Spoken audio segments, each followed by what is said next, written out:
These buttonholes use the same flowers and foliage as the main bouquets: roses, calla lilies, gerberas and aspidistra leaves. Each one is designed to mix and match with the bouquets, even down to the use of wires and beads. The white rose buttonhole features wired ivy leaves and a classic ivory rose, and would be suitable for a male or female guest. Adding seasonal berries and dried wiry foliage turns this into a special buttonhole for the groom. 3 buttonholes more suitable for the ladies feature a white rose combined with wired beads and a skeleton leaf. A modern design created using a cerise pink gerbera with an aspidistra leaf and coiled metallic pink wire. And a very feminine design of a calla lily with a white marabou feather. Wedding flowers play a very important part in a very special occasion. Your floral arrangements are going to be on show throughout the day, as well as appearing in most of the wedding photographs. So whether it's the brides and bridesmaids bouquets, buttonholes for your guests, or feature displays for the reception, choosing the right flowers to create your wedding theme is crucial. Using flowers available throughout the year, we'll show you how to create beautiful bouquets for the bride and bridesmaids, with ideas that range from handheld posies to stylish, over-the-arm flowing designs. And you'll discover great ideas for carrying each theme through to the reception, with stunning displays for tables and chairbacks. We'll show you how to select the best blooms for your arrangements and how to prepare them properly so that they will stay in fantastic condition throughout the day. The demonstrations on the DVD show you all the techniques and tips you need to create a wide range of different arrangements, plus ways to vary the designs for a seasonal theme by using alternative flowers and colourways. Creative ideas include finding out how to add interest to bouquets or buttonholes with wired crystal beads, and how to add a fun factor to informal arrangements with colourful wired spirals. We also teach you the florist's tricks of the trade, with professional advice on the best way to spiral the stems of a handheld bouquet, wire stems and condition flowers. Then there are tips on how to create buttonholes that attach with magnets, how to secure chairbacks, and how to bind and decorate the stems of a bouquet. Now over to our expert Eleanor, who's going to show you how it's done.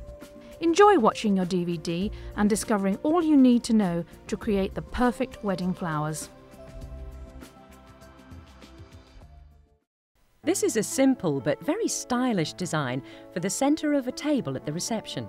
The rose stems are cut short, so the roses sit in a tight grid design within the square glass container, with the heads of the flowers peeping out above the edge of the glass. The individual roses set in the square glasses, which are actually tea-like containers, have a tiny stem left in place so that they can still take up some water. This design looks very effective used at each individual place setting, or set one at each corner of the main centrepiece.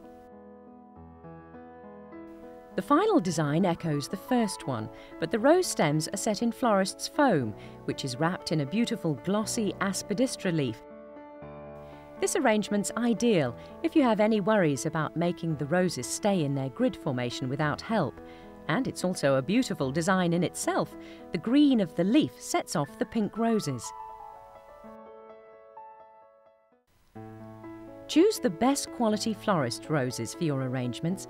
Look for ones with strong stems and flower heads of an even and large size. Buy more than you'll need for your arrangements to allow for accidental damage. Roses have petals known as storm petals surrounding the flower head. These are not damaged petals, they're actually protecting the flower head, so leave them in place for now, but remove them before starting the arrangement. Leave the top 2 or 3 sets of leaves on the stem for the moment, but strip away the other leaves and the thorns.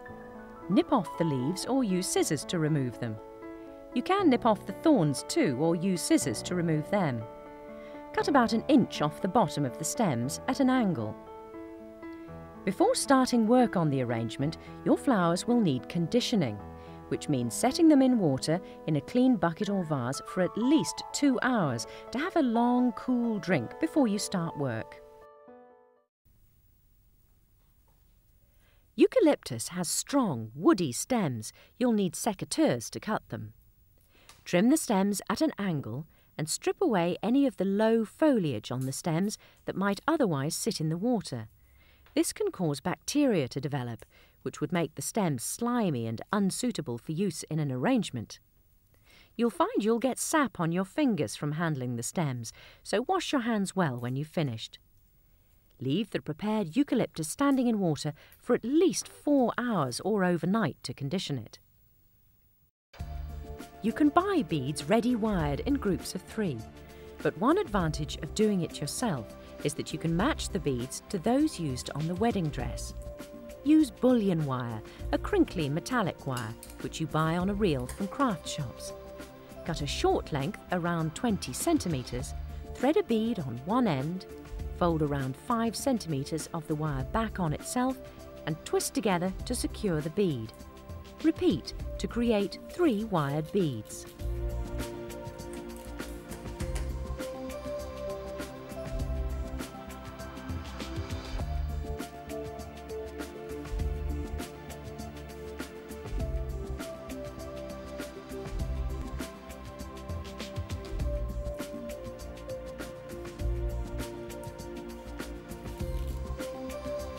Put these beads together, staggering the heights of the beads, and bind each wire around the others as you add it.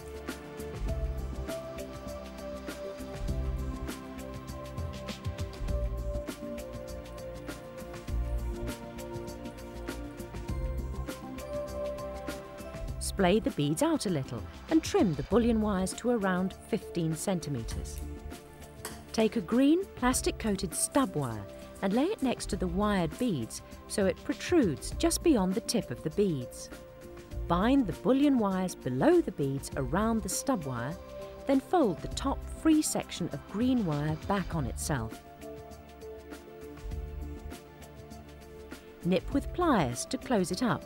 Then take a length of pot tape or adhesive floristry tape and, starting at the point where the stub wire is bent back, bind down the length of the green wire, pulling the tape taut as you work.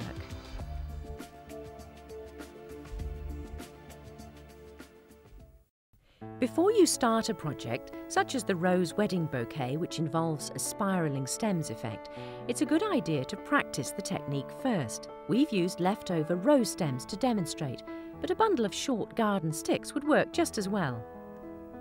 Take your first stick and lay another across it at an angle. Give the sticks a little turn in your hand.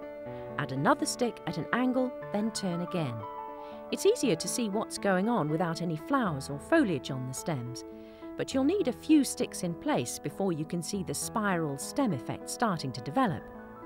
Keep adding sticks at an angle, turning and gripping with each addition.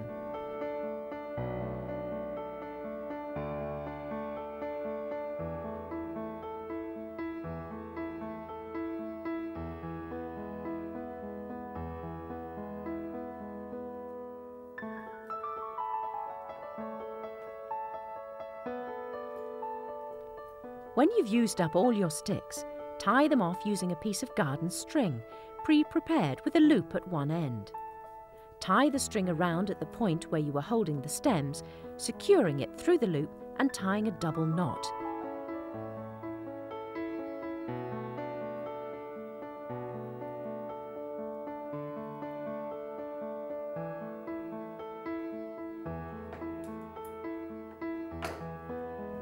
If you stand the bundle up and give it a gentle tap on the table, you'll see the stems will fall into a neat spiral effect.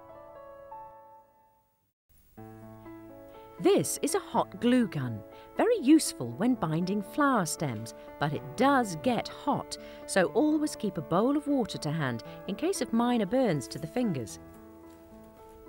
To bind the stem of a bouquet with ribbon, put a dab of glue on the pot tape or adhesive floristry tape used to secure the stems. Press the end of the ribbon onto the glue, but be careful the hot glue doesn't seep through and burn your fingers. If you don't have a glue gun or don't want to use one, use an all-purpose household adhesive instead. Bind the ribbon firmly over the stems, pulling it taut and overlapping it as you bind to whatever depth you require, the length of the stems in this case.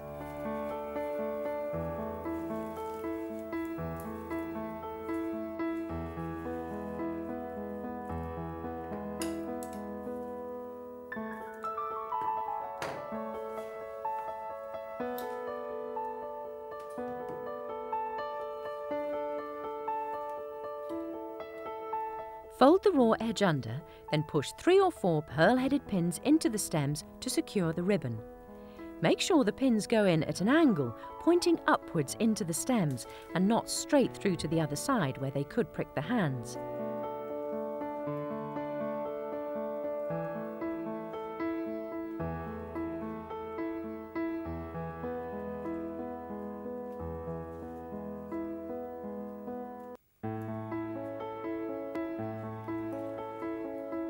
Give the ends of the stems a final trim before the bouquet is used. You can buy gerberas in a box like this from wholesale suppliers. They're transported dry, so they're going to need a good long drink of water before they can be used. Use sharp scissors or secateurs to cut about 1 inch off the bottom of each one, as the stems will have sealed up in transit. Cut at an angle to increase the surface area available for water take-up. Sit the box on top of a tall container half full of water and check that the flowers are hanging by their heads and not standing on their stems. Gerberas need to do this to keep the stems as straight as possible and the heads facing up, not drooping. Remove the box from the container, trim the stems and then replace.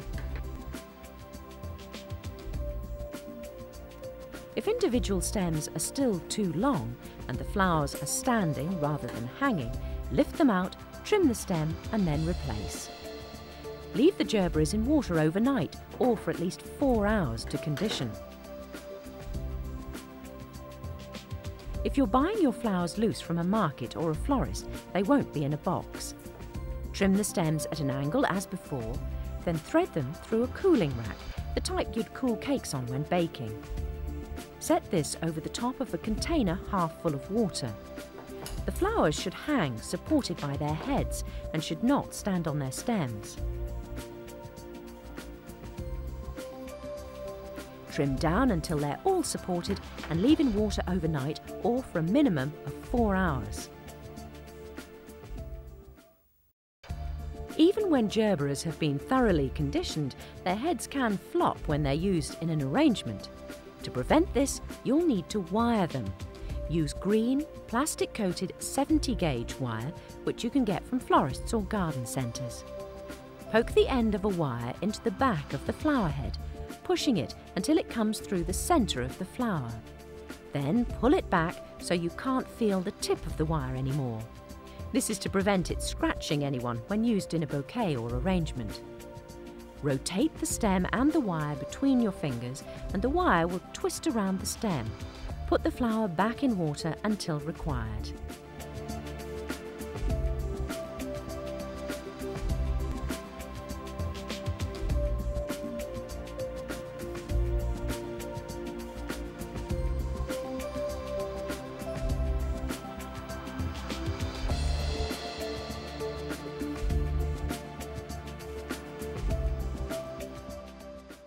This stunning bouquet of classic ivory roses features blue-green eucalyptus foliage that highlights the roses beautifully, plus delicate wired crystal beads which can be matched to the decoration on the bride's dress.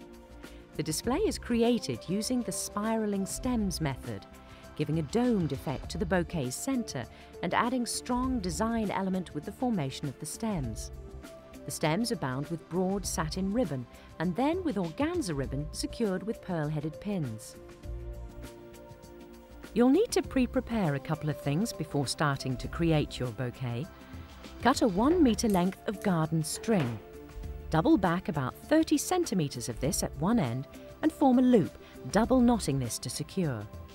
You'll need this to bind around the stems of your finished bouquet, and you won't want to lay the bouquet down at this late stage to prepare the string.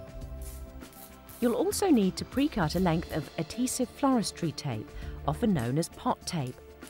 Cut about 60 centimetres from the reel and stick it to the edge of the table, ready to use later. Take your conditioned roses and strip away the remaining sets of leaves and the storm petals. Prepare all the roses that you're going to use, around 19 or 20, in the same way.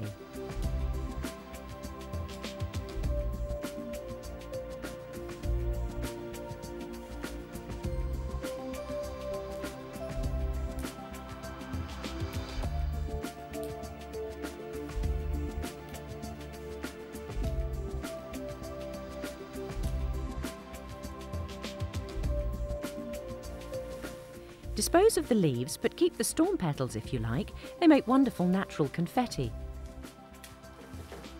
Put the roses back in water until you need them. Take your conditioned stems of eucalyptus, cut off the side shoots and snip into shorter and varying lengths, about 30 centimetres on average. Cut long shoots in half to do this if necessary. Strip the leaves off the lower half to 2/3 of the stems. Some leaves will pull off quite easily, others will have to be stripped away individually.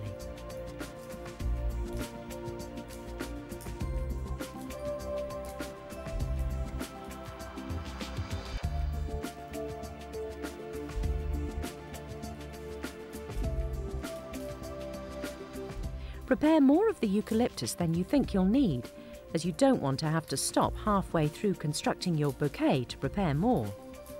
Prepare some shorter pieces too.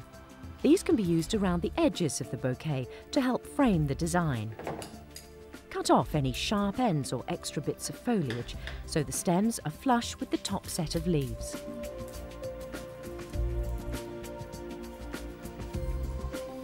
Dispose of the leaves and wash your hands.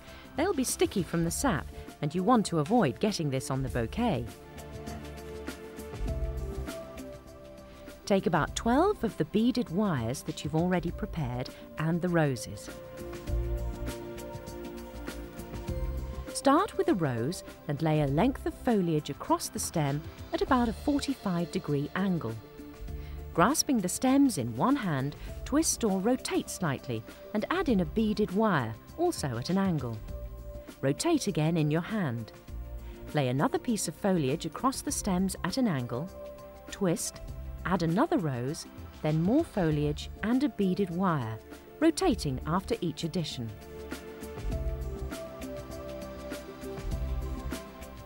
Hold the bouquet stems in one hand. Not so tightly that you get cramp in your fingers, but firmly enough to keep them secure. Use the other hand to pick up and add the material. The aim is to create a domed centre of the bouquet, with the sprigs of foliage and the beaded wires standing slightly proud of the flower heads. Make sure you add your material to the bouquet at the same angle each time, and rotate the bouquet in the same direction so that the stems spiral out evenly below your hand. If you need to stop for any reason, loop the string around the stems and secure. You should then be able to lay the bouquet down over the edge of the table and return to it later.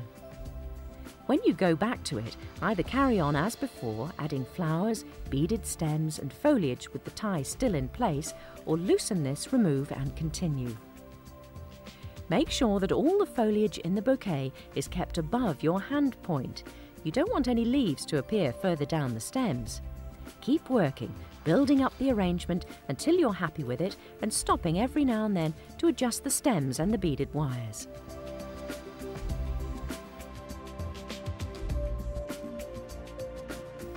With all your flowers in place, surround the roses with additional eucalyptus to hide the flower stems. Thread in some more beaded stems if you like, to make sure they're spread evenly throughout the bouquet. Wrap your prepared string around the stems at the hand point and thread the free end through the prepared loop. Wrap it around several times in the same place, then tie the loose ends together with a double knot and trim.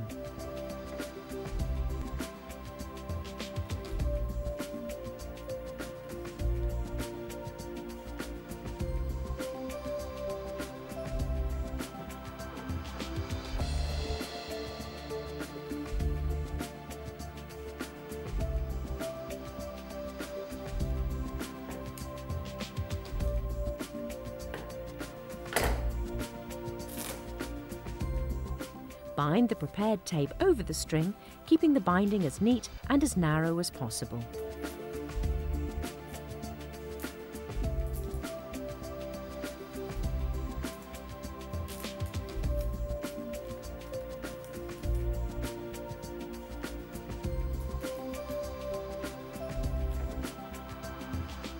Now you need to cut the stems down, but not to their final point yet, just to shorten them.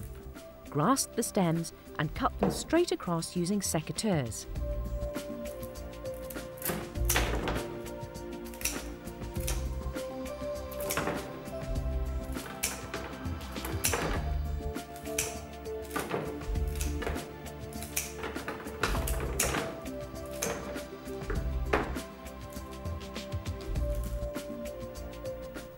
Fold back the ends of the beaded wires, aligning them with the tape so that there are no sharp ends of wire within the stems of the bouquet.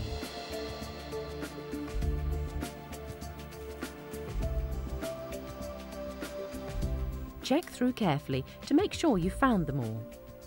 Wrap another piece of pot wire around the wires, over the top of the previous tape to bind in the ends. It helps if you pre-cut a piece of tape before you reach this stage.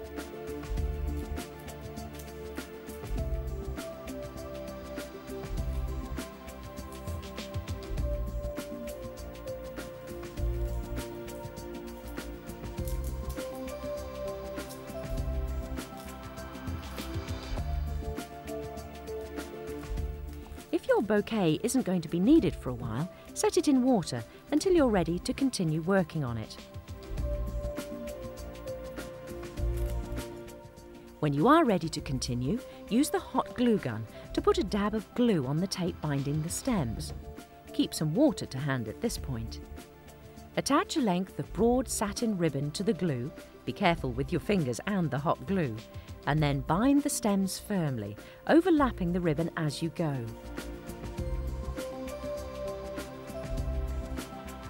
Bind down the stems for about 10 centimetres, then cut the ribbon.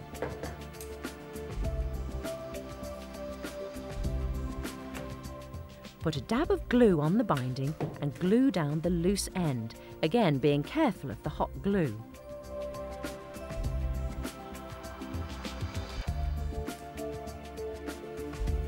Take the wired organza ribbon, trim away any loose wires sticking out at the end, and then wrap it around the satin ribbon a couple of times to secure.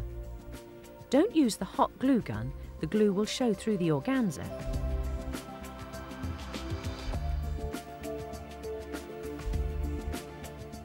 Bind it around about 6 or 7 times to cover the satin ribbon and soften the effect.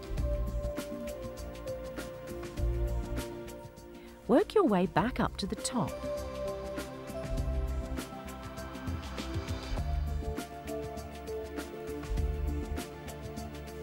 Fold under the raw edge and secure with pearl-headed pins. These may be quite hard to push in as they're actually going into the stems. They need to do this rather than push between the stems, as they could then prick the bride's hand.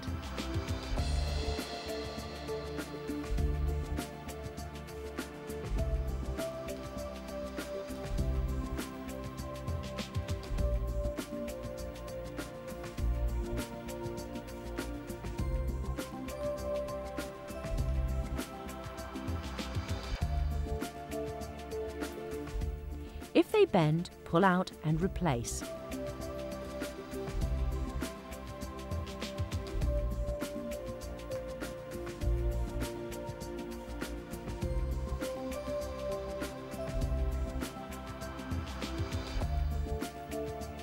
Rub away any dirt that's attached itself to the pins.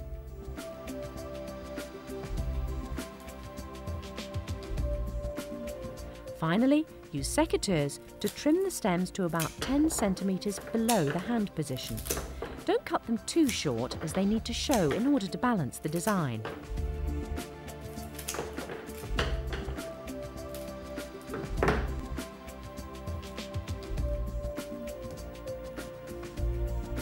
Put the flowers in water until needed, but don't allow the ribbon to sit in the water, just the end of the stems. Make sure the stems are dried off properly before the bride takes the bouquet. Your finished bouquet, a beautiful arrangement of ivory white roses and blue-green eucalyptus foliage, threaded with beaded wire highlights in a smooth domed shape and with ribbon-bound stems. This bouquet of long-stemmed calla lilies combined with beargrass has a smart, contemporary feel. and would be the perfect match for a bride wearing a slim-fitting, full-length satin dress. Designed to trail over the bride's arm, the bouquet features bunches of bear grass combined with white calla lilies. It uses flowers in bud at the tip, graduating to fully open blooms. The display is finished with satin ribbon binding taken all the way to the ends of the stems, trimmed with knotted trails of wired organza ribbon. First of all, we're going to take some bear grass and separate out the stems. Wipe them with a damp cloth. They tend to be quite dirty at the base. Be careful of your fingers when you do this. The edges of the grass can be sharp. Take 7 or 8 strands of grass and put them together in a bunch, with the dark green shiny side of the grass facing upwards. Cut some short pieces of clear sticky tape and use these to bind the stems together.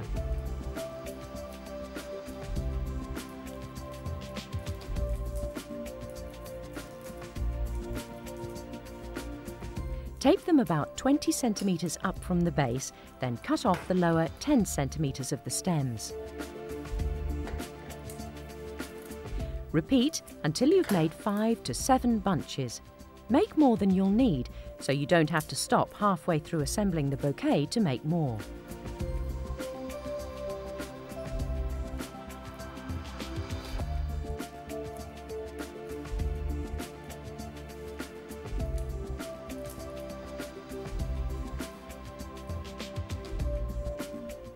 Take some more strands of bear grass, clean them, then separate out 5 or 6 strands and form into a loop, taping to hold.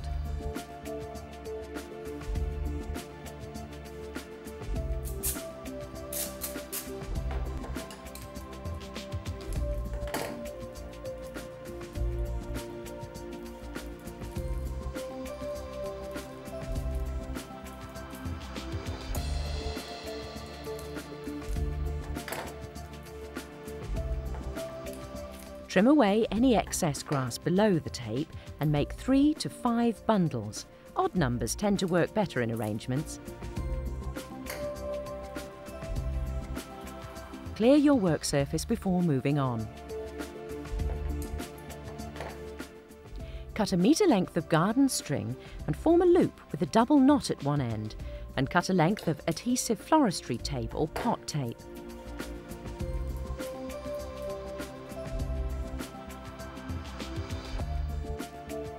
Lay out your conditioned lilies on your work surface. Place them in order of flower head size. We're going to use 7 flowers. As they have chunky stems, it can be hard to hold more than that in a bouquet. Taking the flower with the tightest bud and using this as your first stem, start to form the bouquet over one arm. Lay the stem along your arm, then add some bear grass on top of the stem and tuck another bunch in below. Take another lily stem, the next one in size, and add it in too, as well as some more bear grass. You want to actually spiral the stems, but without turning the bouquet in your hand, so add material underneath the stems so that it points from bottom left to top right, and anything on top points from bottom right to top left as you look at it over your arm. Keep adding the flower stems in order of size, interspersed with bear grass, and move the flower heads down the bouquet as you work, keeping a hold on all the stems about halfway down.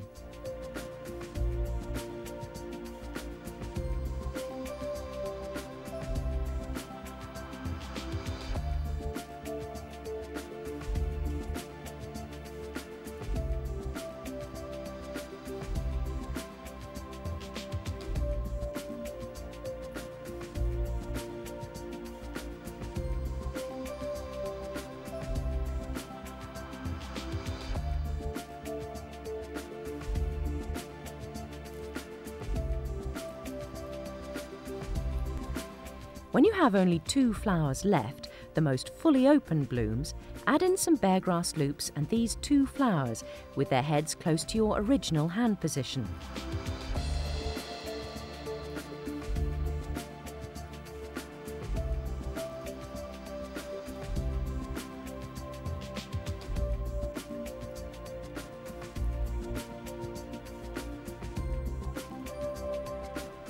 Now, adjust the arrangement, adding in more bare grass loops if needed, and turning the flower heads slightly to show their best angle.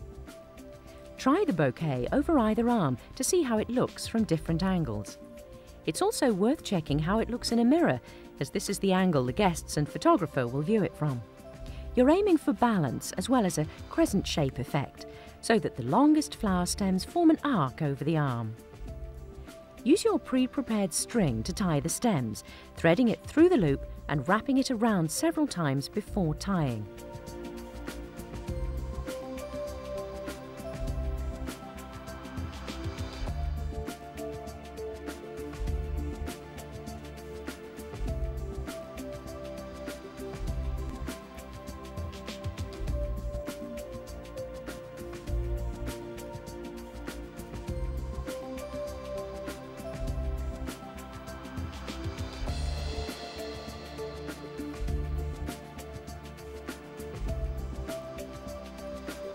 Lay the bouquet down to do this, hanging the flower heads over the edge of your work surface to avoid bruising them.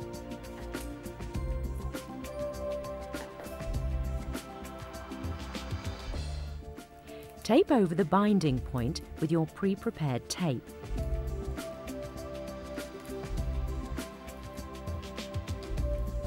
Check the bouquet over your arm and decide where to cut the stems.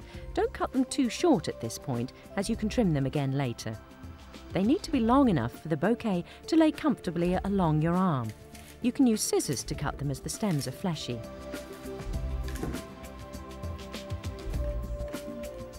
Cut another piece of tape to bind down the stems to make them easier to handle and avoid them splaying out.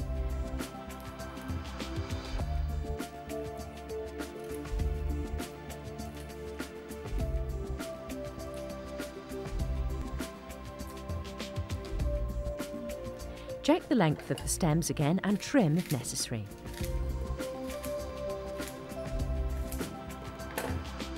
Wipe the cut ends of the stems to remove any excess moisture, then use a hot glue gun to put a dab of glue over the tape closest to the flower heads. Press the end of the broad satin ribbon into the glue, then bind over the stems, overlapping the ribbon and pulling it taut as you work.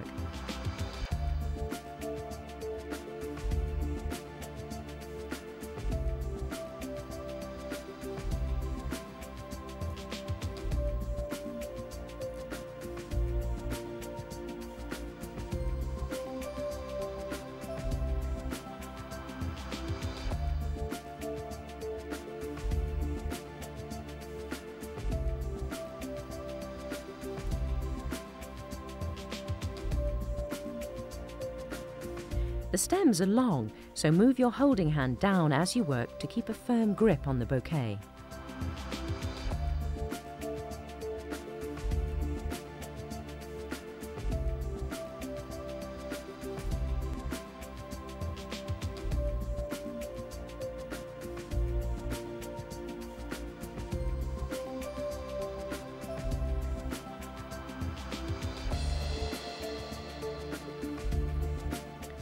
Take the ribbon level with the cut edge of the stems, then cut it, fold the raw edge under and secure with pearl-headed pins, pushing them into the stems pointing upwards rather than straight through. You can either leave the bouquet as it is or soften the effect with organza ribbon. Start again at the top of the stems with the broad wired organza ribbon. Gather up the edges of the ribbon at the raw edge to cut out a little of the wire to prevent it pricking the bride's fingers. Then wrap the ribbon around the stem. Don't use glue to secure it, just wrap it over a couple of times at the top, then bind down the stem to the end.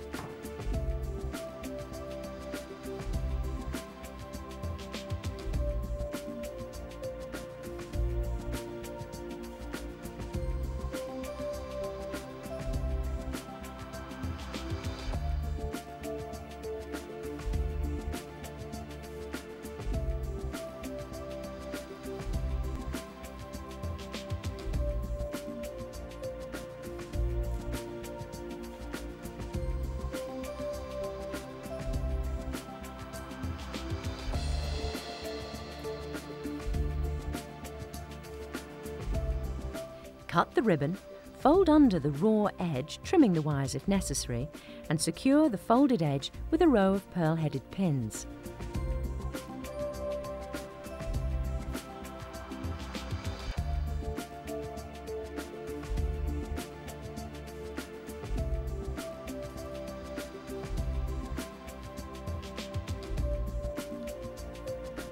Lay the bouquet down so the flowers hang over the edge of the work surface.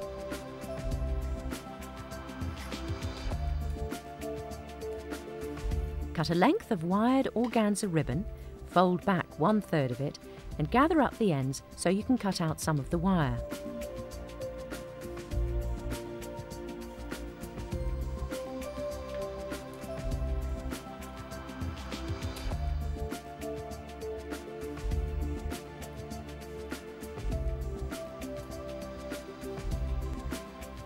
Then fold each end in half and clip across diagonally to form V shapes.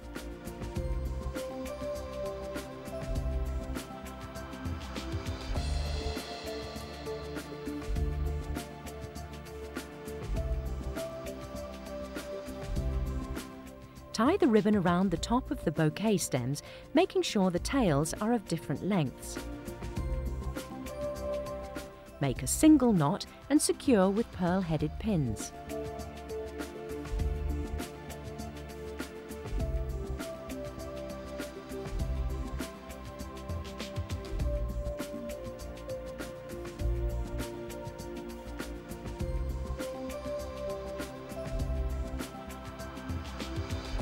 Then scrunch the tails a little to give a bit more movement and flow to them.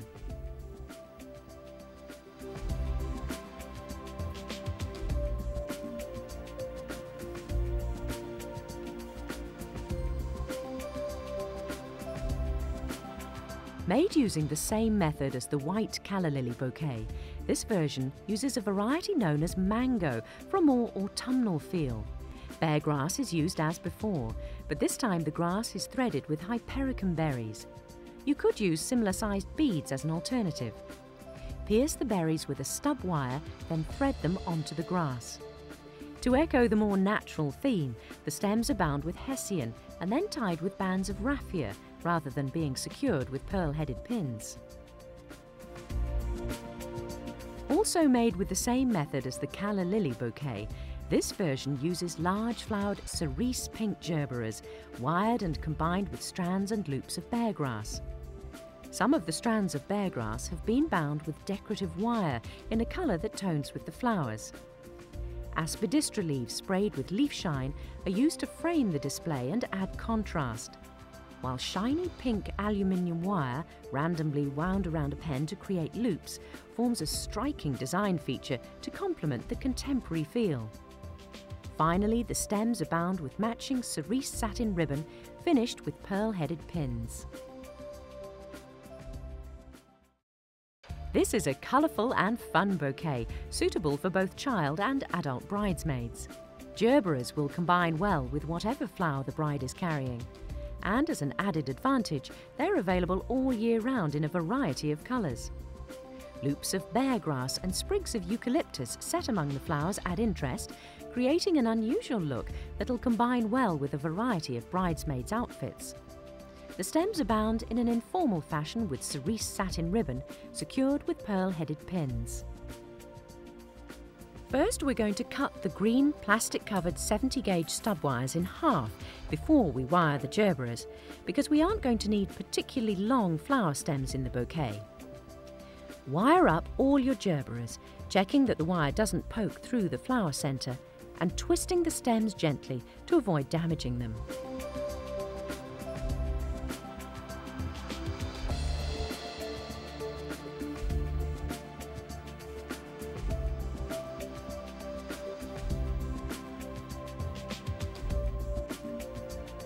Next, take your conditioned stems of eucalyptus and cut into about 30 cm lengths. Strip away the lower leaves, leaving 1/2 to 2/3 of the stems covered in foliage.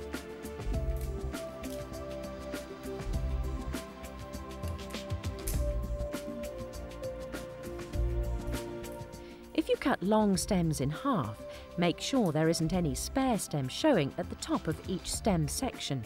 It should be flush with the top set of leaves. Prepare more stems than you think you might need, then clear away the leaves. Wash your hands and the work surface if necessary to remove the sap. Separate out some stems of bear grass, then lay everything you're going to use out in front of you.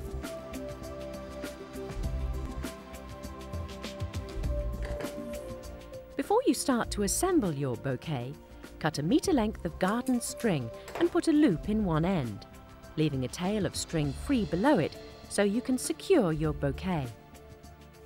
Cut a piece of adhesive floristry tape or pot tape and stick it to the edge of your table.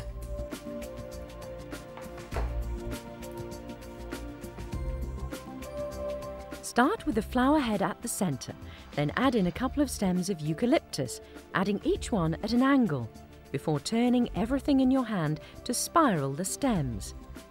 Take a couple of strands of bear grass, form into a loop and add these to the arrangement, holding it firmly with one hand while you add the material with the other. Keep adding material in a spiralling fashion, turning after each addition and alternating flowers, bear grass loops and foliage. Make sure the eucalyptus and bear grass stands proud of the flowers.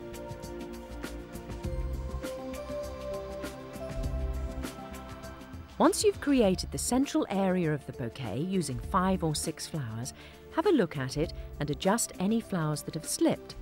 Then work around the centre, adding a ring of flowers only and spiralling the stems as you add them. Set them at a slightly lower level than the first ring, so the arrangement appears to dome in the centre.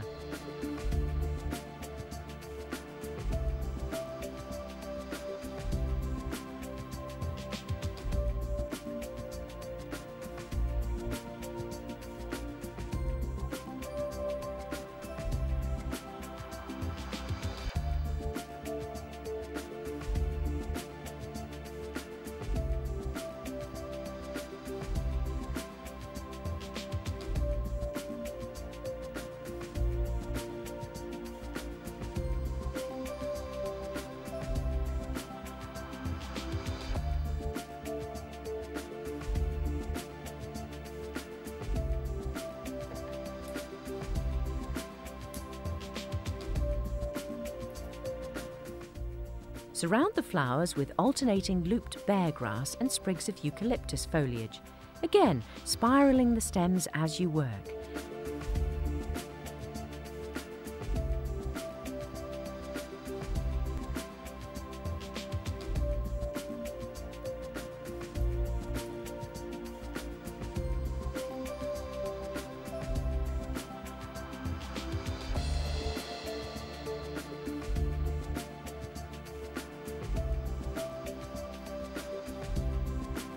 Have a good look at the arrangement and adjust anything that you're unhappy with. Take your pre-prepared string, wrap it around the stems at the point where you're holding them and use the loop to secure it. Wrap the string around a few more times and tie it off with a double knot.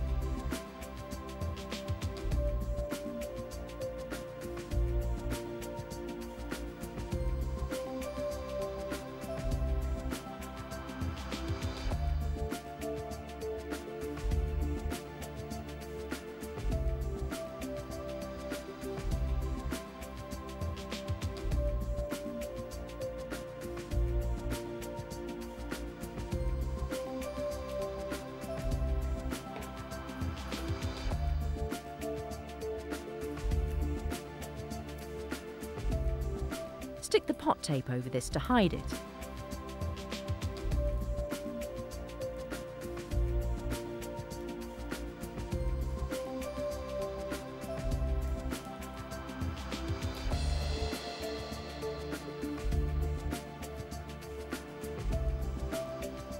Check the arrangement again, making sure everything is secure.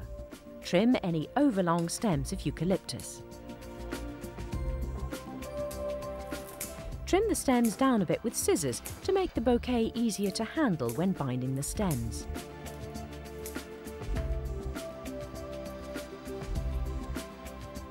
Check the flower stems for the ends of the wires and bend them up towards the binding tape.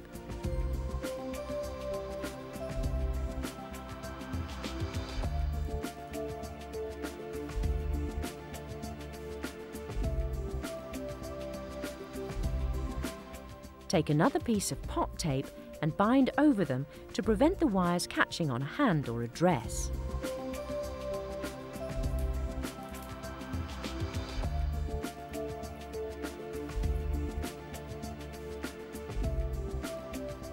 Use a hot glue gun to put a dab of glue on the tape. Then press the end of the ribbon carefully into the glue. Bind the ribbon down the stems for about 10 centimetres, pulling it taut and overlapping the layers.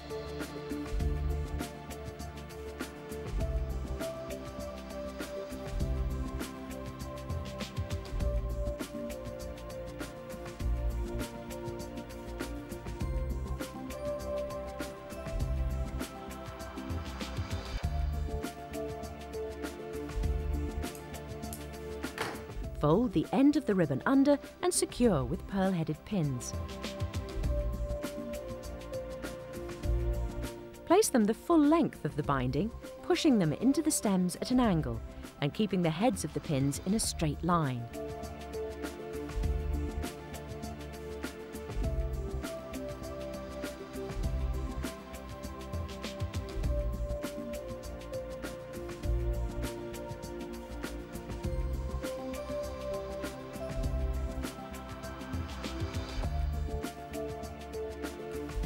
Finally, trim the stems again with scissors, but not too short. You want them to be visible below both the ribbon and hand.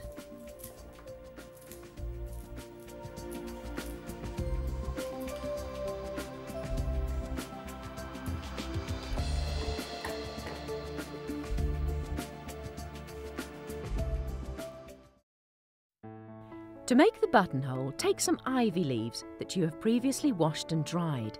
You can use ivy from your garden. The main thing is that you'll need one larger leaf and two smaller ones of roughly equal sizes for each buttonhole. Sort through the leaves until you find the right combination.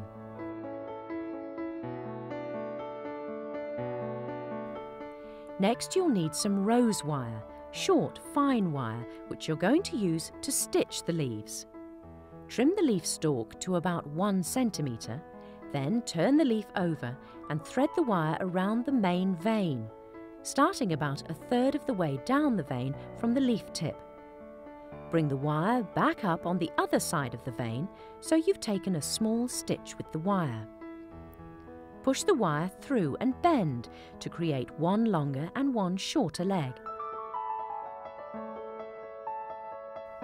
Twist the longer one around the shorter one below the stem.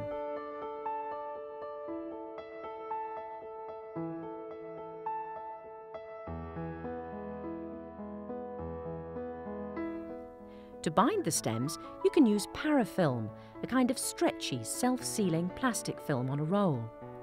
Alternatively, you could use gutter tape, which is like sticky crepe paper and quite stretchy. You can buy them both from craft stores, garden centres, or even cake decorating shops, as these tapes are also used when wiring decorative sugar flowers. Wind the tape around the top of the wire, then bind down the stem, pulling your tape out and twisting it along the wire at the same time as you twist the wire itself. You can break off the tape and rejoin it at any point to create a smooth finish.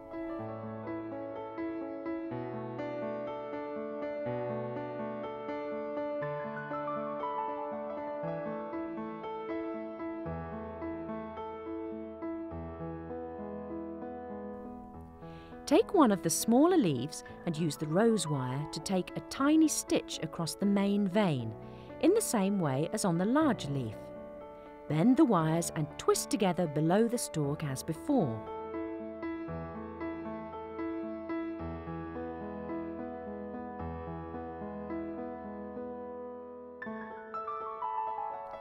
You'll see that the wired leaves then become quite flexible.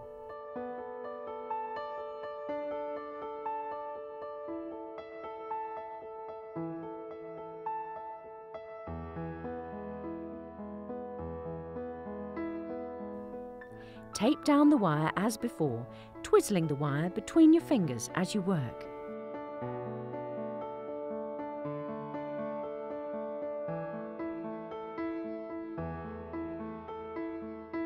Repeat the stitching, wiring and taping on the third leaf. The leaves will look better if you spray them with leaf shine. You can buy this at garden centres too. The sprayed leaves will catch the light and also look better in the photographs. Spray in a well-ventilated area and allow the leaves to dry. Take a classic white rose which has been conditioned. Don't remove the leaves as you'll be cutting the stem short, but remove the storm petals so you have a neat flower head for your buttonhole. Cut the stem short, about 2 to 3 centimetres in length and at an angle. You can leave the green sepals around the flower head in their natural state, or you can pin them neatly in place if you prefer. It's certainly worth doing this if it's likely to be a hot day to prevent the rose opening up in the heat. Use the rose wires and cut these into short lengths, then bend in half into hairpin shapes.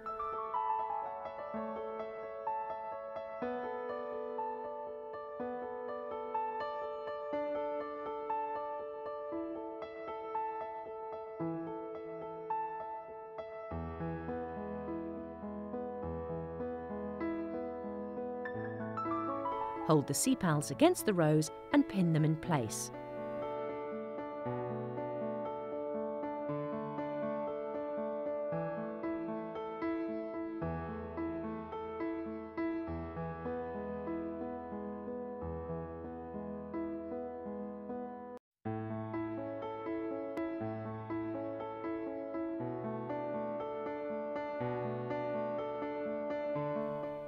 Use a slightly thicker wire, known as a stub wire, to wire the rose stem.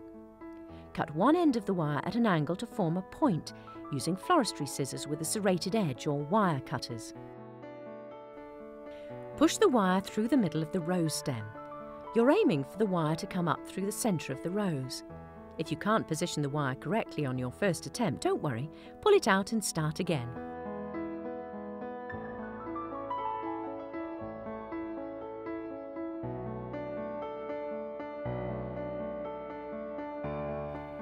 Form a little hook in the end, then pull the wire back down to secure it. It's important to form the hook, both to secure the flower and to prevent anyone pricking themselves if they should sniff the buttonhole. Bind down the wire supporting the rose, starting below the flower head and stretching the tape as you go. You don't need to cover all of the wire as you'll be cutting off some of it.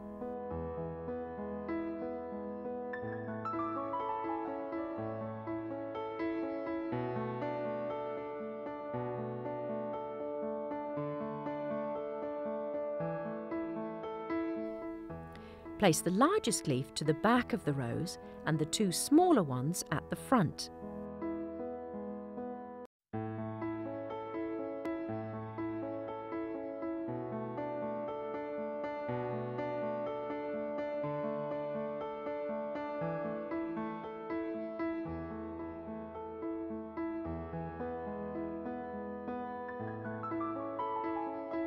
When you're happy with the arrangement, use another rose wire to bind around just below the rose head to hold all the wires together.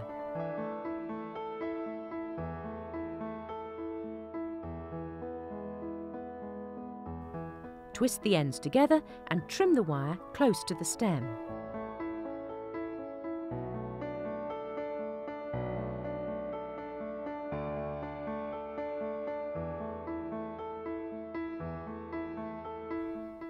Trim the shorter, finer wires, cutting them straight across to avoid creating sharp points.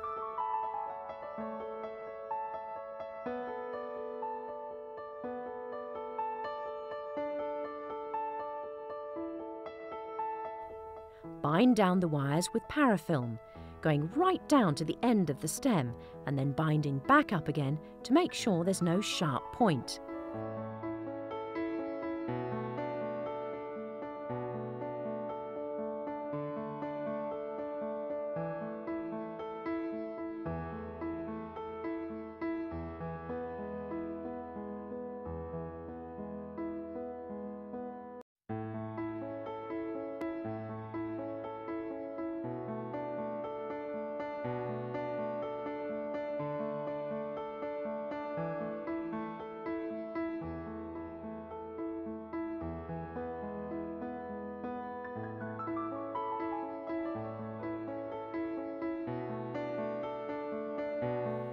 Adjust the leaves to frame the rose, then straighten out the stem.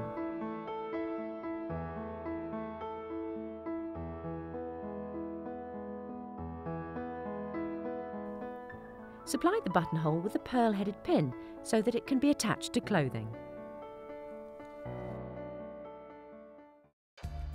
To make this buttonhole, you'll need a single classic white rose already wired and ivy leaves in varying sizes, already stitched, wired, taped and sprayed with leaf shine.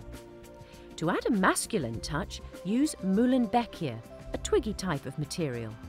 This can catch on lightweight fabrics, so it's really only suitable for a buttonhole to be used on a man's jacket. Cut a small piece of it and form it into a bundle. Then try it against your rose to see how it looks.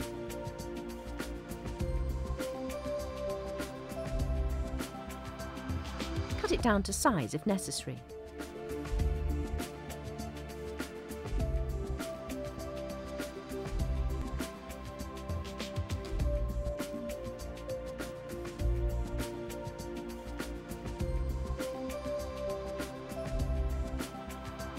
Use the slightly thicker rose wire and, starting about a quarter of the way along it, bind the shorter end around the longer one to form a single leg.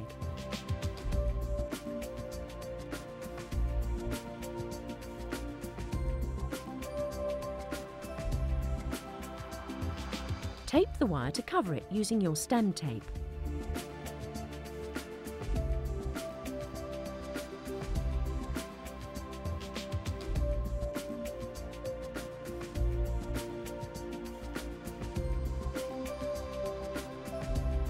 Cut a little group of hypericum berries.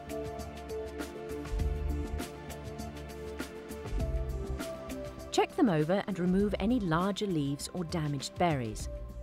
It's worth wiring up more than one group of berries, so you have a choice when assembling your buttonhole.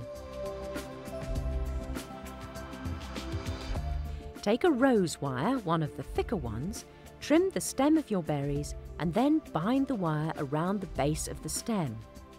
Twist the shorter end around the longer one to form a single leg. Use your stem tape to bind down the wire, then wire and tape another smaller group of berries.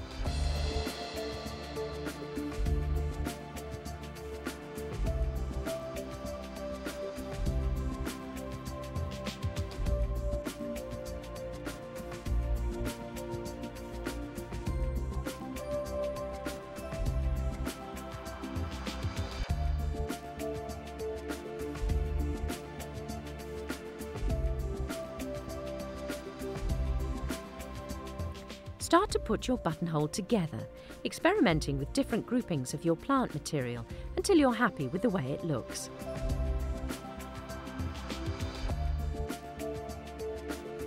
If you have difficulty holding and viewing the material, use a rose wire to bind and hold it as you go along.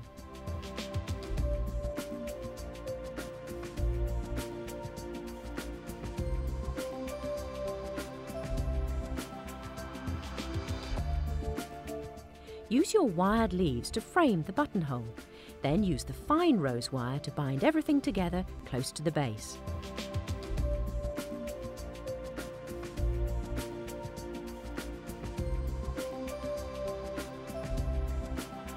Twist the ends of the wire together and trim.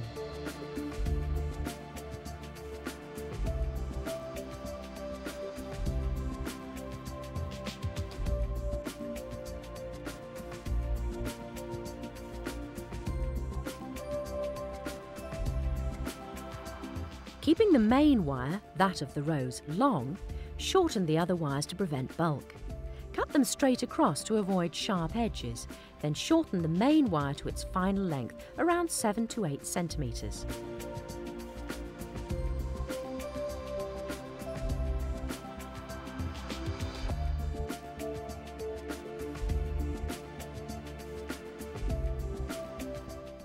Tape down from the binding point on the stems, covering all the wires.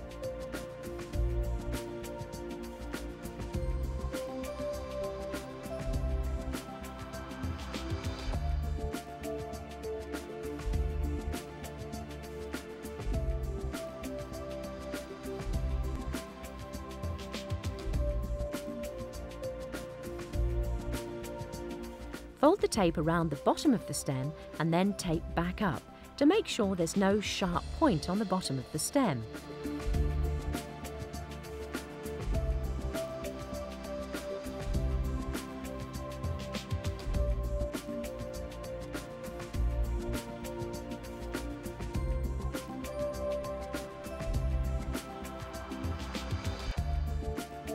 Supply the buttonhole with a pearl-headed pin so it can be attached to clothing.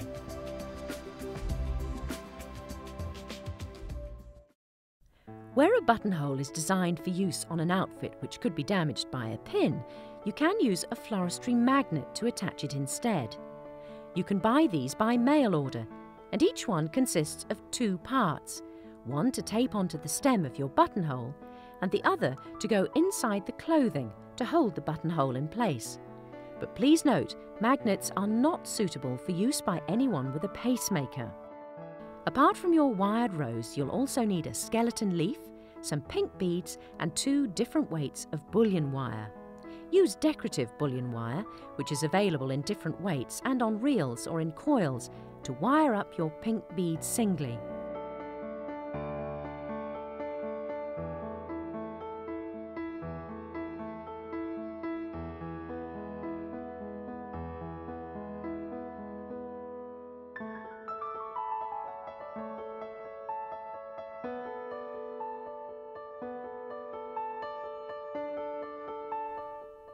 Take some strands of bear grass and put a couple together to form into a loop.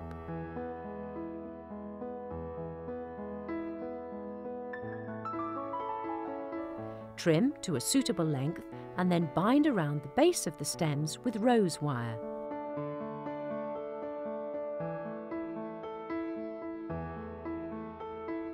Tape down the stem with stem tape.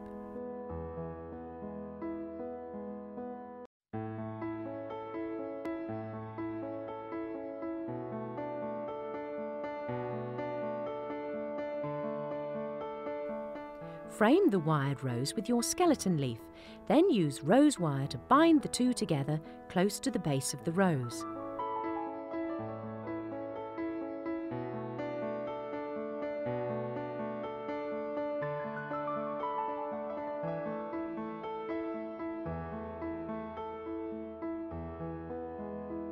Twist the ends of the wire together and trim. Take 3 wired beads and use the wire of one of them to bind them together into a group. Do the same with a group of 2 beads.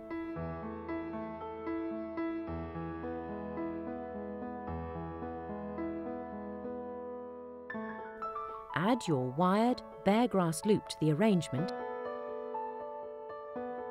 Then tuck one set of wired beads in between the leaf and the rose.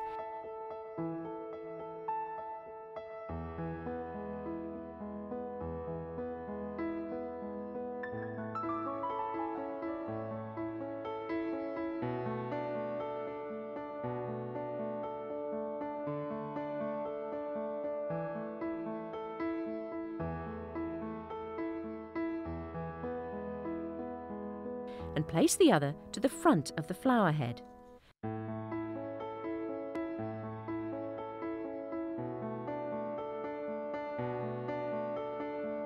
Use some tape at the base of the flower to hold everything in place.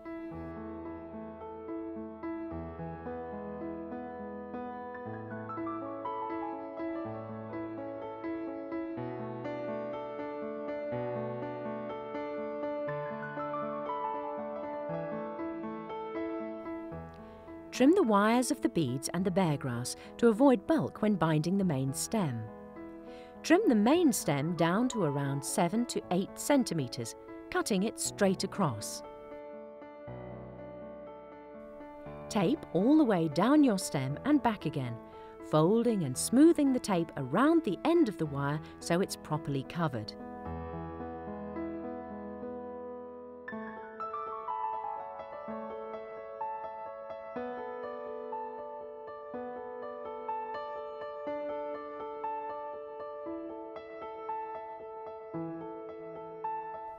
Now, add one part of the magnet at the base of the rose stem.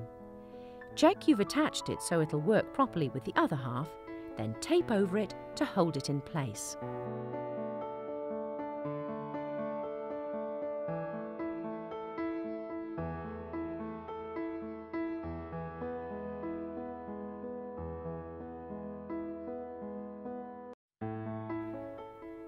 Now we're going to cover the taped stem with some sisal, a natural plant material from the agave plant.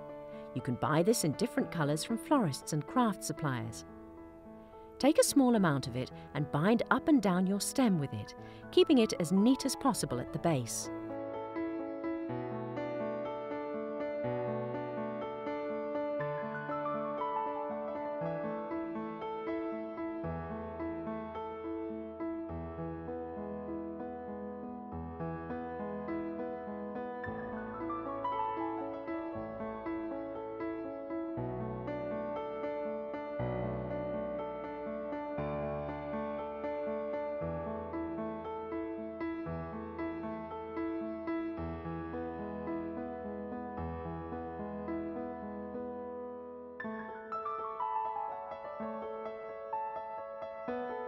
Wrap any longer ends around, then bind up and down the stem a couple of times with the heavier weight bullion wire, leaving a couple of centimetres spare at the start.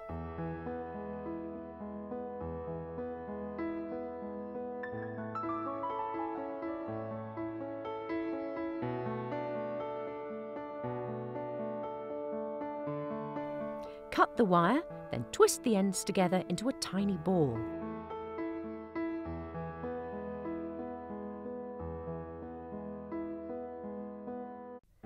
Supply with the other part of the magnet in place and make final adjustments to the beads just before it's worn.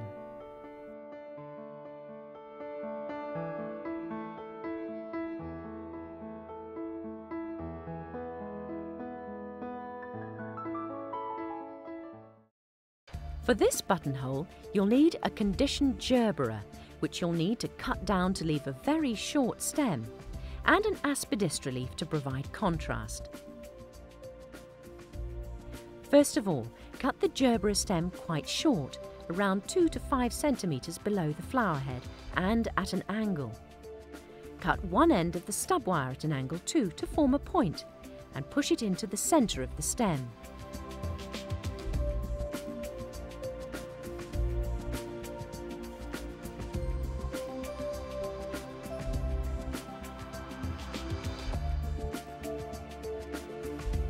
Push through until you can feel the wire in the centre of the flower.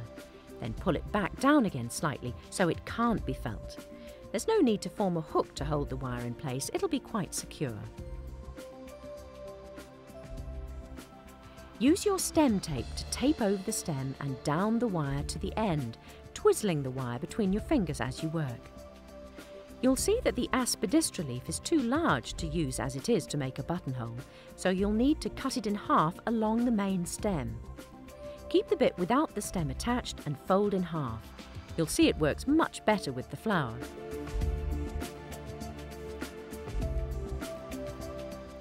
Trim the folded leaf down, then pleat the base a little.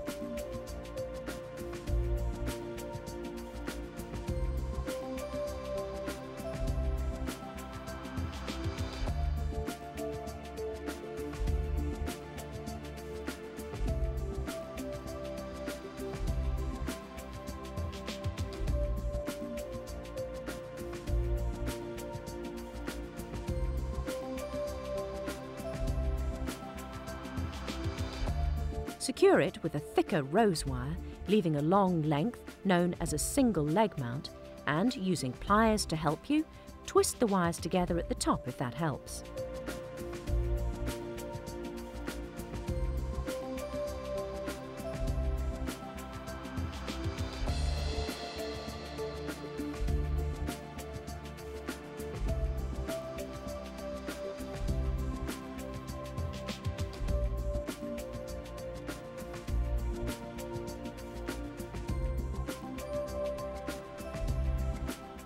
Once the leaf is secure, bind down the stem to cover all the wire using stem tape.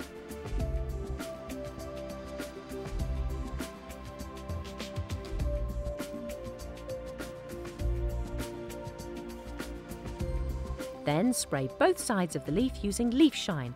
It'll help the leaf to catch the light. To give this buttonhole its unusual and fun twist, use some decorative wire to add detail. You can buy this at craft shops in different colours. Choose a colour to tone with your flower. Cut a length of wire, straighten it out if it comes on a roll, then wrap around a tube or a pen to form a coil, leaving a short, straight section at one end. At the other end, bend in the cut end a little, then tuck the coil in at the side of the gerbera.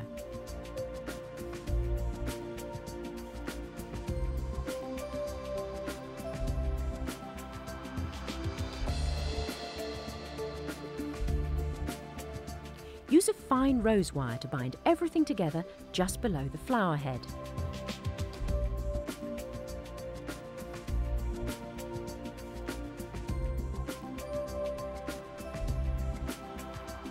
Trim the wire and any of the fine wires.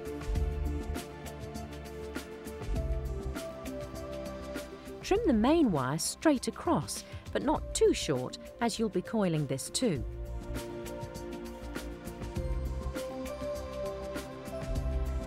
Bind over the wires with stem tape, working down to the end of the main wire and folding in the tape to cover the end of it.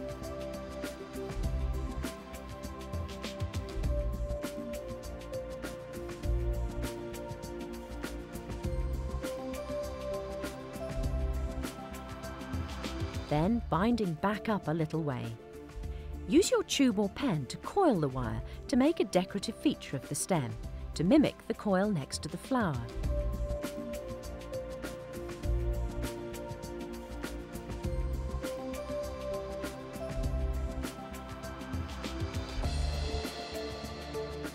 Then take another piece of decorative wire and form it into a flat coil between your fingers, or use pliers if you prefer.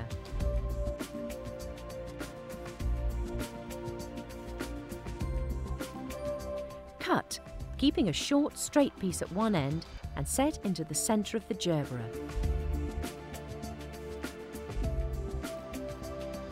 Provide a pearl-headed pin with the buttonhole.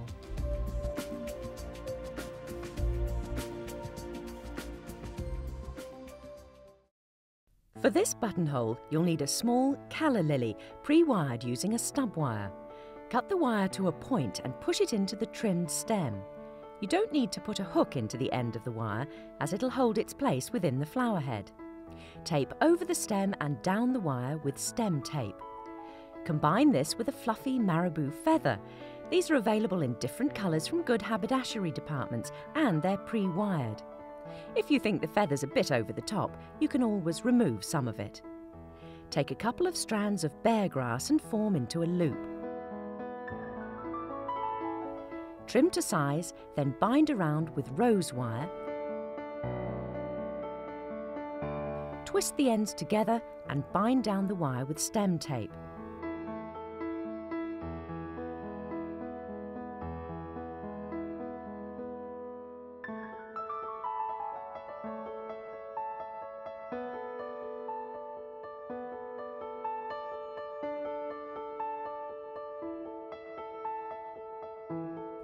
Take a couple more strands of bear grass, trim down, but don't form a loop this time. Use a rose wire to bind the stems, then tape as before. Trim the strands to 2 different lengths and at an angle. Place the bear grass strands at the back of the lily and the loops at the side. Add the feather to the back. Bind with rose wire at the base, twist the ends together and trim.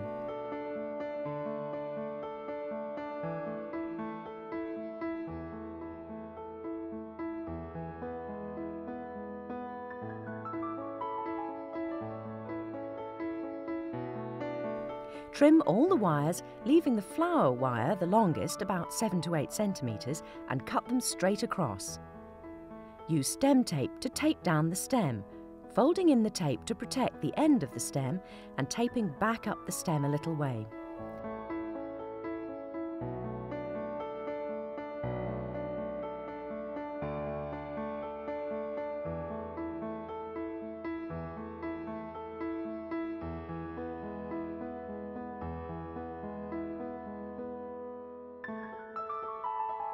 Instead of using a pin, you could use a brooch fastener for the buttonhole.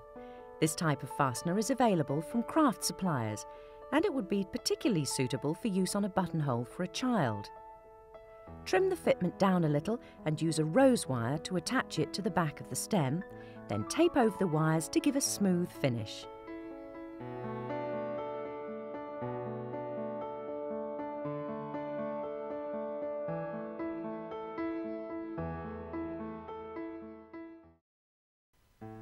You'll need a glass cube vase to create this arrangement.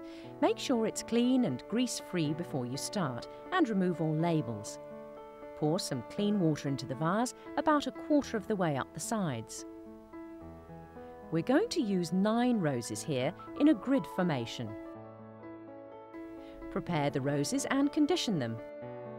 Strip away the remaining sets of leaves at the top of the stem and remove the storm petals. You can leave any green leaf-like sepals around the flower head in place for now and remove them later if necessary. You'll be left with a pile of leaves and discarded petals, so clear up as you go to keep your workspace as tidy as possible.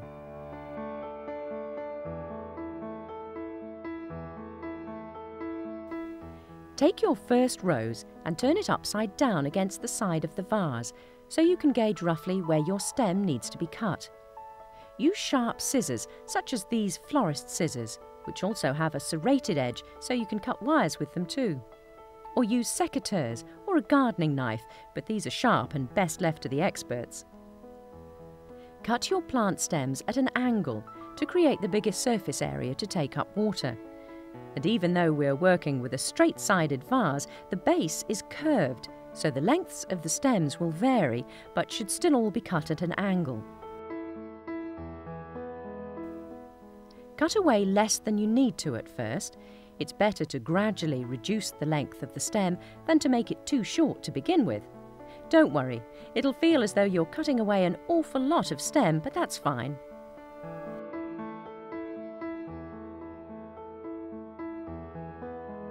Once you're happy with the height, leave the first rose in place just in the corner of the vase. Select another rose and repeat the process. Leave this in water until you've cut the third rose, then you'll have enough to hold the first line in place. Remember to gradually reduce the length of the stem rather than cut too much away. But don't worry if you make 1 or 2 of the roses a little short. They can be used in the centre of the arrangements where the other roses will hold them up. Don't be tempted to try and cut all the roses at once to the same length. You must judge each one individually.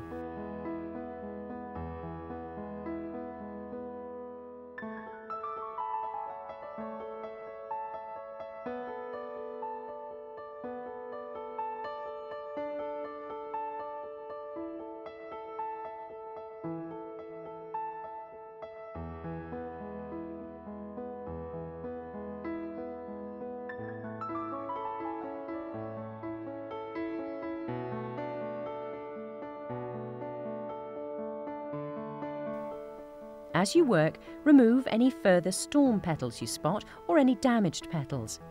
Be careful not to hold the flower heads too tightly to avoid bruising or crushing the petals.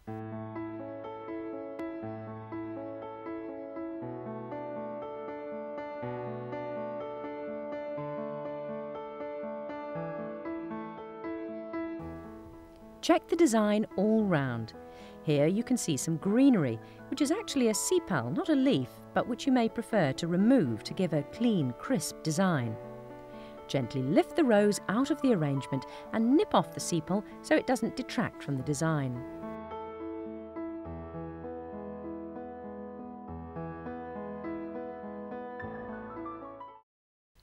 You can also create the table centrepiece using florist's foam to support the stems. Florist's foam is available in 2 types, for fresh or dried flower arrangements, but the type for fresh arrangements is generally green. You buy it in blocks. You'll need around 1/3 of a block for the cube vase, and the block is already marked with divisions. Cut it with a knife. It doesn't have to be particularly sharp. Check the foam block against your vase, trying it for size, then slice it through with the knife.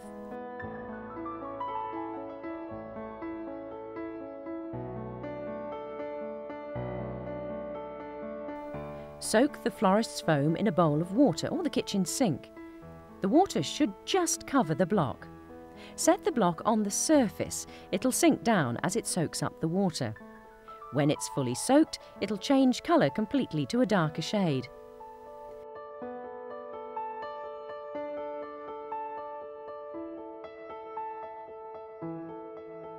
Put the soaked block in the vase and check you have enough space between the block and the glass to allow the aspidistra leaf to wrap around the block. If necessary, use the knife to shave a little more off the block.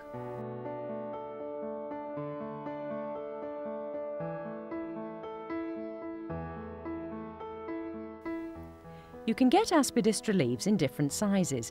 Choose either one large one or a couple of smaller ones. Remove the tough stem, then check your leaf for fit. This will give you an idea as to whether it'll cover the block completely or whether you'll need to use sections of leftover leaf to patch in or totally cover the block. Lay the block on the leaf and wrap the leaf around the block. You'll see whether you need to trim the leaf and whether you need extra pieces to hide the block.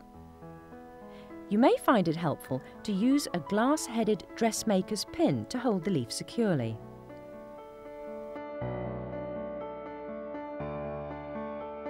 Slide your wrapped foam block into the vase and check it for fit.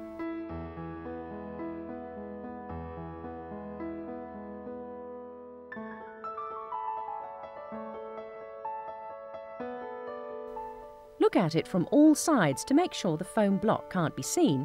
Remember, a table centrepiece will be viewed from all angles by the guests, and you're trying to create the illusion that the flowers are being held in place solely by a leaf. Trim away any extra leaf around the top of the vase level with the edge. Any extra pieces of leaf can be tucked in place now to hide all trace of the florist's foam.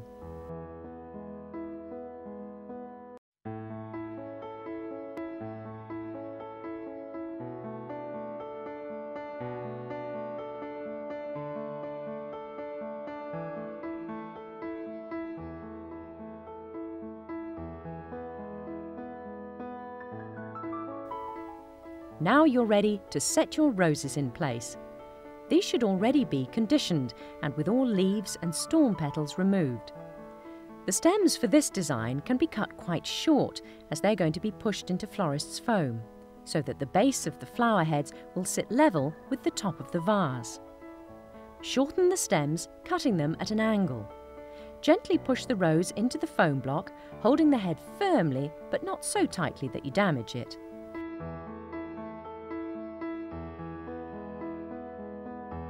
Once one row is in place, start on the second row and keep the flowers neatly aligned. Hold petals of adjacent flowers out of the way as you work, and push the stems straight into the florist's foam, not at an angle.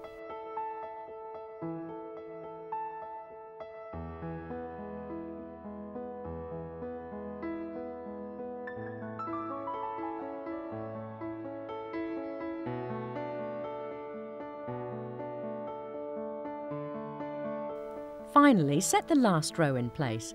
Hold the flower heads of the second row out of the way to create a little bit of room to work into.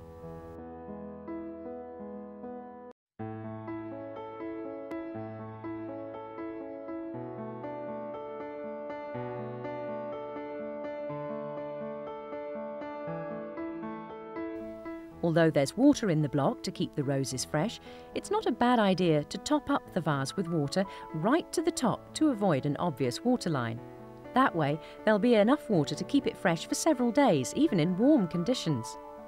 If you need to transport the arrangement to a venue, save the topping up for when you get there to avoid spillages on the way.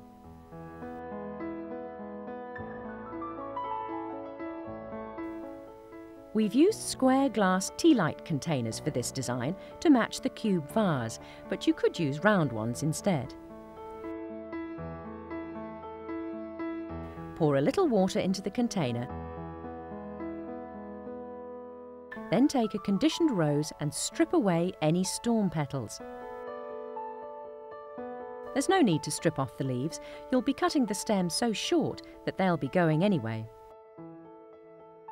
Then just pop the flower into the cube. Make up the rest in the same way. You can make as many or as few of these as you like, depending on the wedding reception venue. They can be set at each place setting or set around the main arrangement, perhaps interspersed with the same containers holding only tea lights. In this chairback decoration, the shine of an aspidistra leaf combines with the style of the calla lilies and the minimal strands of bear grass to create a sophisticated design that's perfect for the chairs of the bride and groom, or to decorate pew ends in church. Take an aspidistra leaf and spray it with leaf shine. Take some stems of bear grass and a couple of conditioned calla lilies. Try to choose one quite open bloom and one that's more of a bud. Cut a metre length of garden string and form a loop at one end, leaving a free tail of string.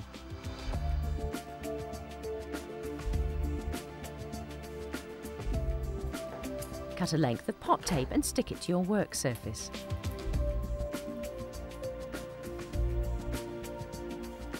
Lay the flower in bud on top of your aspidistra leaf close to the top edge, and the more open bloom on top slightly further down. Grip everything close to the base of the lower flower head, then take some bear grass and tuck it in behind the flowers, so the grass sits between the leaf and the flowers. Take a few more pieces of grass and loop these, add them in at the base of the flower. Now, take your piece of string, thread one end through the loop, wrap it around and tie it off.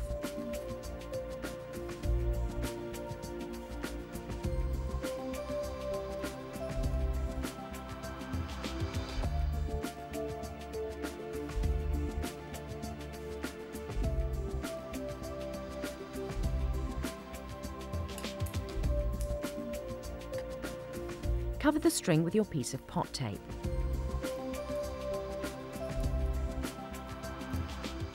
Trim away the messy lower stems of the bear grass, then trim the lily stems a little, still keeping them quite long at this point until you get to the venue. Use your hot glue gun to put some glue over the tape, or use some household adhesive instead. Then attach a piece of broad satin ribbon and wrap it around 2 or 3 times on top of the tape.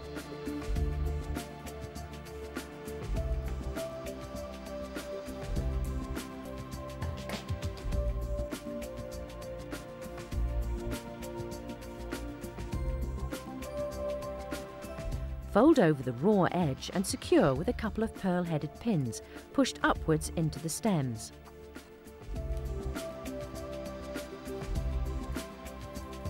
Keep the flowers in water until they're ready to be attached to the chair at the venue or to pew ends in the church. Hold the arrangement up against the chair back to assess the length of the stems. You don't want to cut them too long or too short. Take about 2 meters of wired organza ribbon and tie that to the lower bar of the chair back, knotting it once to hold it.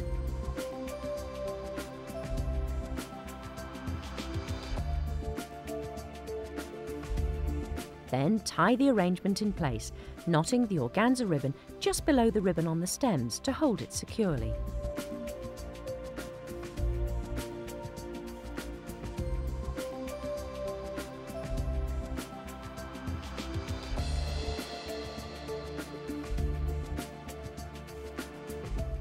Tie a bow in the ribbon, frilling out the loops of the bow so that the wire will hold them in place.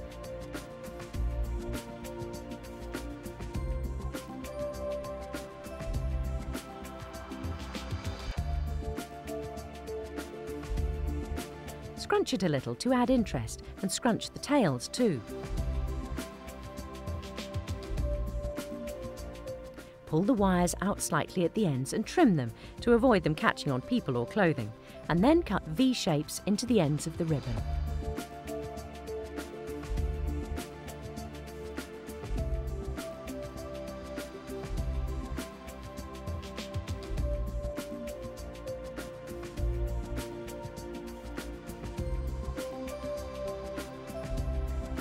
Make final adjustments to the ribbon tails and bow.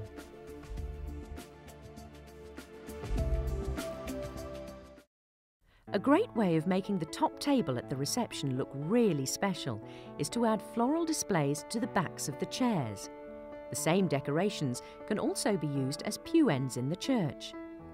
This design has a relaxed and fun feel, incorporating twists of aluminium wire and the texture of hessian, as well as the autumn colour of orange gerberas and hypericum berries. At other times of the year, use pastel-coloured gerberas with spring or summer foliage combined with toning wire. Take some yellow aluminium wire and cut a piece about 45 centimetres long. You can buy this decorative wire in lots of colours from craft shops and garden centres. Use pliers to bend the end into a loop, then form into a flat coil with your fingers. Repeat at the other end of the wire.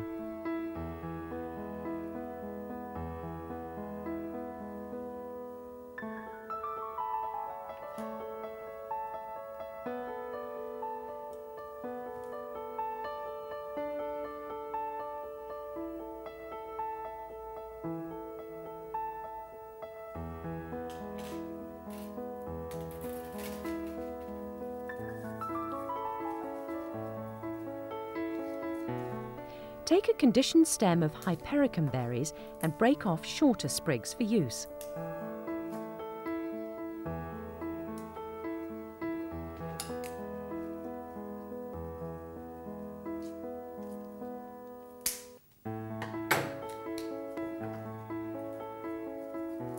Strip the leaves off the lower section of each stem.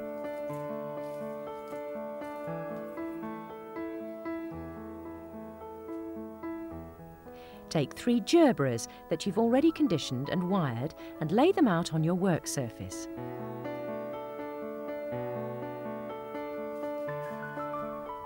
Cut a length of garden string, putting a loop with a free tail of string into one end.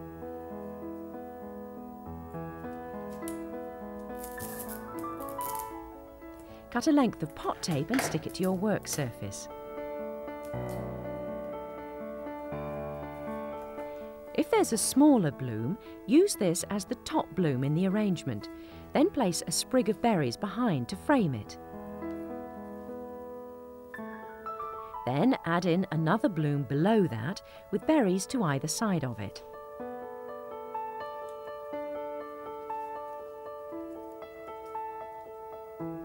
Add in the final bloom and adjust so that the flowers are in a casual line framed by berries.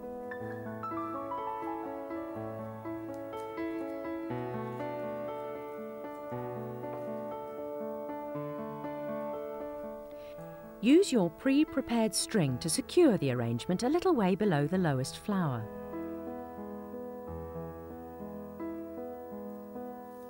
Thread one end through the loop, wrap the string around several times and tie it off with a double knot.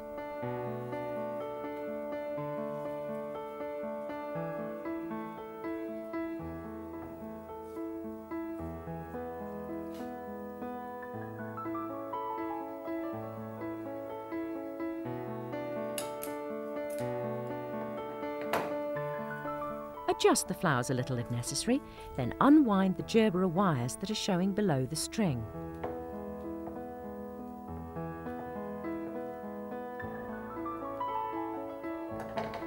Shorten them, then loop the ends back level with the string and wrap the pot tape around over the string and wires.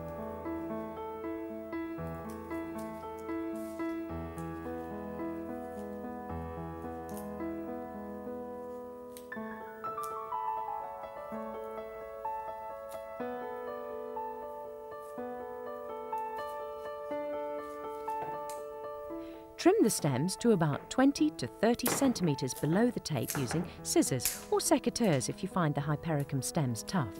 They can be trimmed to their final length at the venue. Cut a piece of broad hessian ribbon long enough to wrap completely around the stems and hide the tape.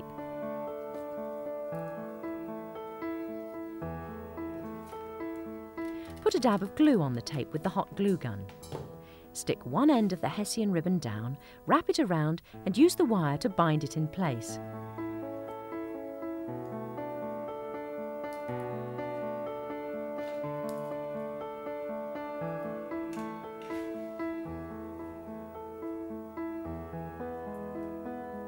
Start and finish with the decorative spirals at the front of the arrangement. Keep the arrangement in water until you're ready to attach it at the venue. Set it against the chair back to assess the length of the stems and cut them down as necessary. Cut a length of aluminium wire and form a loop in one end.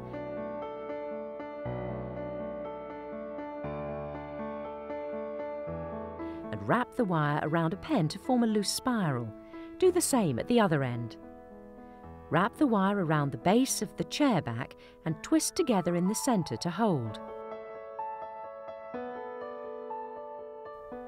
Put the arrangement back up to the chair and twist the wire around the arrangement. If you like, use a pair of pliers to help you twist the wires tightly together.